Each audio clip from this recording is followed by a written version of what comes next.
welcome back to our vlog. Kamusta po kayo? Medyo malakas yung bagyo, hangin at saka yung ulan ngayon. Meron din mga binaha. I hope and pray na nasa maayos po kayong kalagayan. And for today's video, I will be sharing to you yung bagong bili namin na unit and also yung mga affordable bed accessories na nabili natin sa Shopee, like yung mattress cover and yung duvet cover, mga pillowcases, and also I will be sharing to you yung inayos ko dito sa bedside namin dahil meron akong vlog last year regarding din sa mga affordable bed accessories. Lalagay ko na lang yung link sa baba. Iba pa yung itsura. Ngayon ay isi-share ko siya sa inyo. But before that, if you haven't subscribed, please subscribe and click the notification bell to get the updates sa mga bagong videos na i-upload natin. Shoutout nga po pala sa ating mga homebodies na nag-subscribe sa atin. Yung last week kasi, nag-post ako sa homebodies and I'm so glad. I thank God kasi na-inspire po kayo sa kwento ng aming bahay at ng aming buhay ni Daddy. At nawa ay ma-inspire pa kayo sa mga ibang videos natin. So, let's go! Start na po tayo!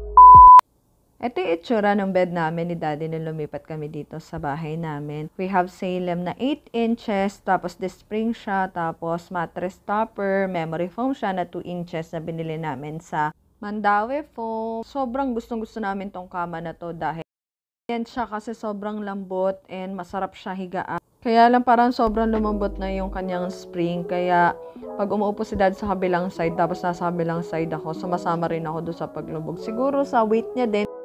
May motion sickness din ako. Nahihilo ako yan pag gumagalaw. Tapos there's one time na may nag-post sa homebodies. Yes, hello mga homebodies na regarding doon sa kutsyon nga kung anong maganda, ganyan. Kaya napunta kami dito sa Mandawi Foam. Kasi may nag-comment na meron daw dito na mas mura kaysa doon sa mga nabanggit niyang brands. And na same halos. Kaya niyaya ko si Daddy. Tapos, tumingin na kami ng kama. Kaya lang, sad to say, wala yung available na gusto namin. Pero guys, i-share ko na lang sa inyo itong mga klase ng mattress nila. Ayan yung mga prices. Di ko lang sure guys yung mga pagkakaiba. Pero kung yan yung mga hinahanap nyo, ayan yung mga price niya. Tapos, may discount pa rin kung may card ka. And also, ito yung mga iba naman. Yung film pocket spring mattress.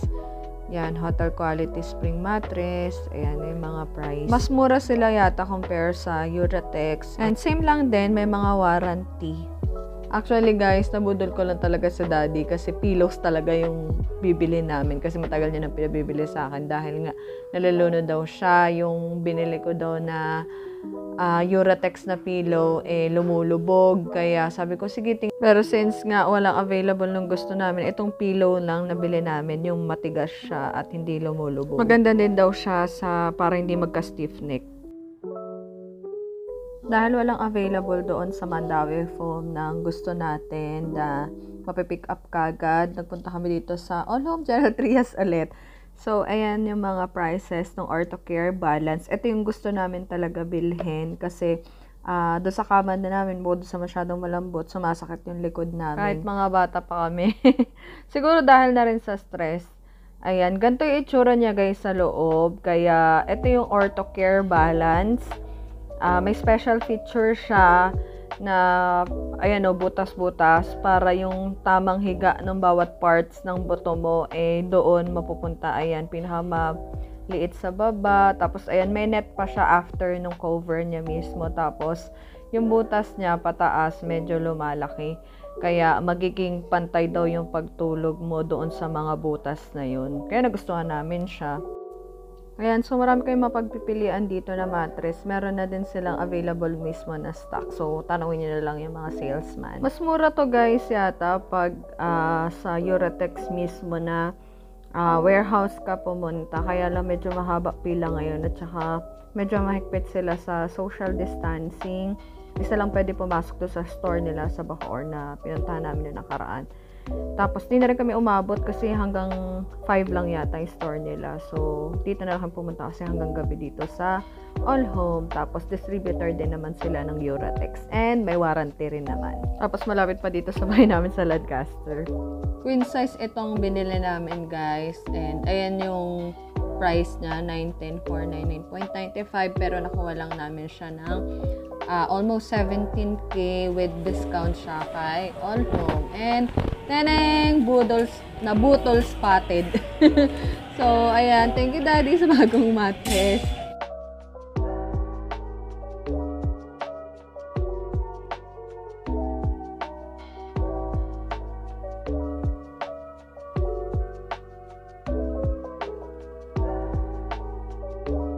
Yay! Changing mattress na tayo. Bale ito guys, yan yung inaayos ni Daddy. Yan yung memory foam topper namin na nabili namin sa Mandawi Foam. Nasa 10 to 11K yung price niya, queen size, and 2 inches yung foam niya. At inaayos na ni Daddy para iligpit. And by the way guys, we're selling it for only 6,000 pesos. Pero kung subscriber ko kayo, 5,000 na lang. PM nyo lang ako sa aking FB page na Jasa kung interested po kayo. Ayan, malinis na po yan at nagamit lang namin siya ng 1 year. More than 1 year. And parang bago pa rin siya. Ayoko na kasi ipatopper kay Daddy kasi nga itong Eurotex may mga butas-butas.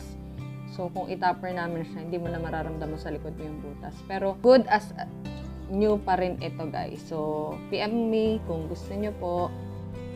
Dahil blank yung wall and walang design yung nasa headboard side namin, ayan, nilagyan ko nung aming wedding pictures. At last, dumating din siya after 3 years. Yan, nilagyan ko yan and I'm using bow stick, no more nails as pandikit kasi hindi kami marunong ni Daddy gumamit ng barena and ayoko na rin magbutas. Pero sa tingin ko, mas matibay ito kasi ang dami kong nilagay. Hindi ko alam kung matatanggal pa siya. Anyway, panghabang buhay naman kami. Wow! May forever. Nagkamali ako guys ng lagay ng frame. Sobrang taas. Kaya nilagyan ko na lang nung isang picture namin na nung prenup. So, buti na lang bumagay. Yay! Ito na yung bed na. Hindi siya kasing lambot nung dati namin, guys. Pero masarap siya sa katawan. Ay, hindi na rin masyado sumasakit yung likod namin. Hindi na rin ako sumasabay doon sa galaw ni Daddy pag lumilikot siya sa kama. Tapos ito, guys, waterproof mattress protector. Medyo matagal ko na siyang gustong bilhin. I got this for only 629 pesos sa Shopee. And mas mura pa and may discount pa pag mga 8.8 ganyan or 7.7. Tapos, bumili ako nito kasi para sa mga katulad kong girls na natatagusan pag may menstruation, ganyan. At least protected yung inyong mismong mattress cover na hindi matatagusan and yung mismong mattress nyo. Kasi, lalo na pag heavy flow, ito, mamiminimize yung leaks. And kung may matapunan ng water, ganyan, at least, hindi kayo masyado mag-aalala kasi yung cover lang mismo ng yung bedsheet nyo or ito lang ang lalaban. Ayan, nalagay na natin siya. Wow! Na masasabi ko, wow.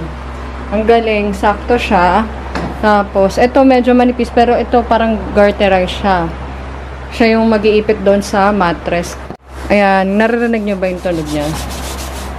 Yan, hindi ko na siya nilaban guys. So, sana hindi nga tagusan tayo dito. Sayang naman yung ating bagong mattress. Yan. Ganda. Nalalabhan naman din yun. Tapos ito yung itsura niya guys sa ilalim.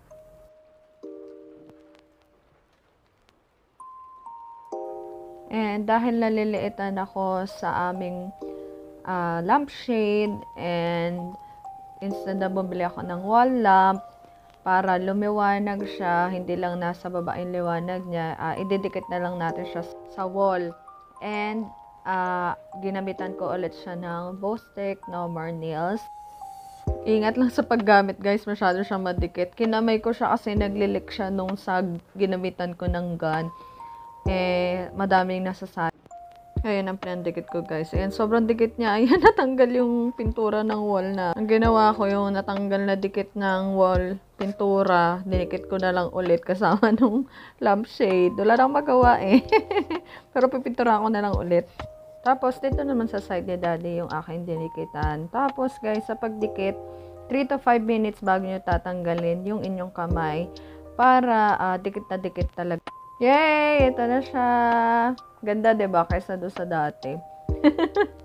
And I'm so happy! Yay! Meron kaming binago na unan kasi yung nakaraan na videos natin para sa pagkakalala ko, 4 lang yung una namin, no? Dalawang una to, ito hindi namin pinalitan. Ay nasa 600 plus each yata doon sa Moa. Nakalimutan ko yung store niya. Hanggang ngayon, okay pa din siya. Numipis siya, pero siya lumulubog yan. Doon sa dalawang pinalitan namin, guys, ito yung pinalit namin, yung Uratex. Hindi ko alam kung anong pangalan niya, pero bili ko dito is nasa 300 plus. Ito.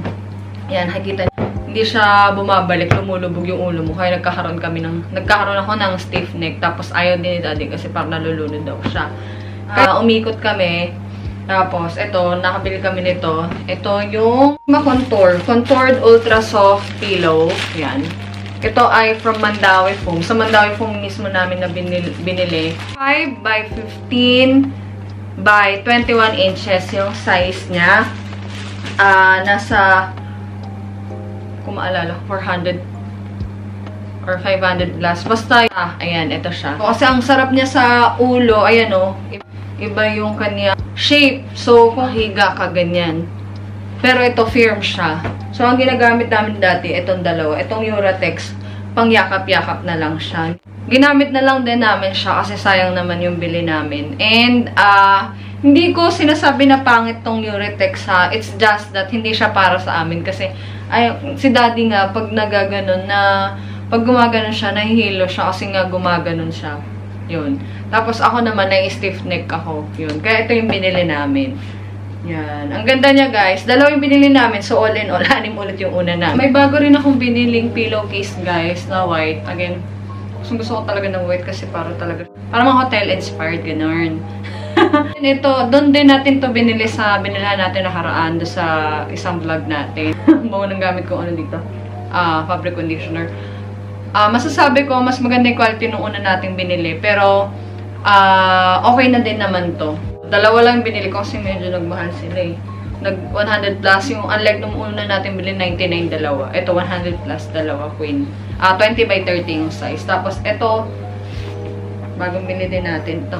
Tsaka to, partner siya, no? Bed cover. Bumili ako ng Dove kasama to. May frame dalawa. Pero nung nakaraan pa sa Shopee ko binili. Ito yung kasama na bedsheet nung dalawang pillowcase na geometric. Nabili ko siya na 350 pesos sa friend ko.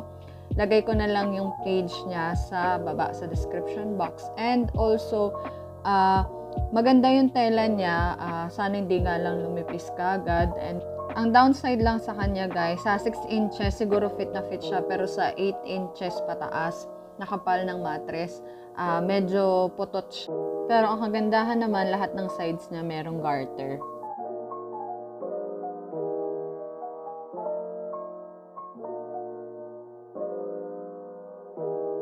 Gusto ko yung color combination niya, guys. Yung pink, white, and lavender ben or violet. And it's so satisfying at sobrang masaya talaga ako. Kaya invest in your rest talaga, guys. Kasi ibang klaseng pahinga yung naidudulot niya pag maayos yung hinigaan mo, yung pahingahan mo. Kasi yung kwarto natin, tsaka yung kama natin. Yun yung time na nakapag-isip-isip tayo, yung tahimik yung place, ganyan. Ito pa yung isa sa pinakagusto ko na purchase ko sa Shopee. Ito ay Dove cover, 299 pesos lang. Medyo manipis lang yung kanyang mga zipper. Pati yung tela niya mismo. Pero hindi naman siya nabutas nung nilaban ko siya sa washing machine. Ingat lang siguro talaga. And also, masarap siya sa katawan.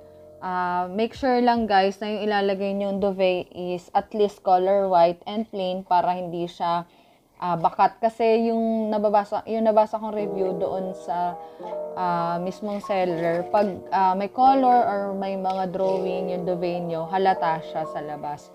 So, yun lang. Maganda siya. Masarap sa katawan. Promise, guys. Good catch, good buy.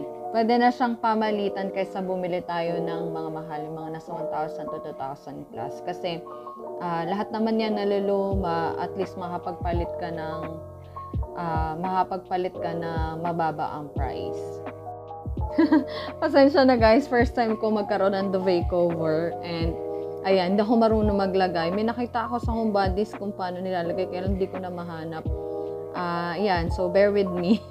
Pero ang kagandahan nito, napasok naman siya at flat naman siya. Mukhang bruha nga lang ako pagkatapos. Yan, sa ibabaw ng headboard namin, dapat ang ilalagay ko dyan yung tapestry. Kaya lang, pangit, kaya dito na lang siya nilagay. Pero para mas maganda naman siya, no? Ano sa tingin nyo, guys?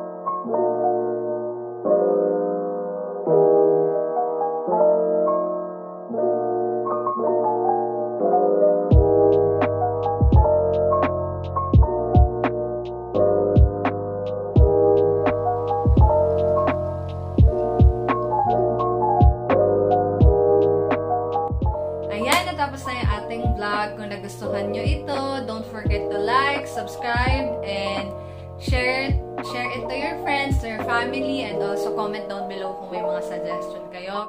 Stay safe, everyone! God bless! See you on our next vlog.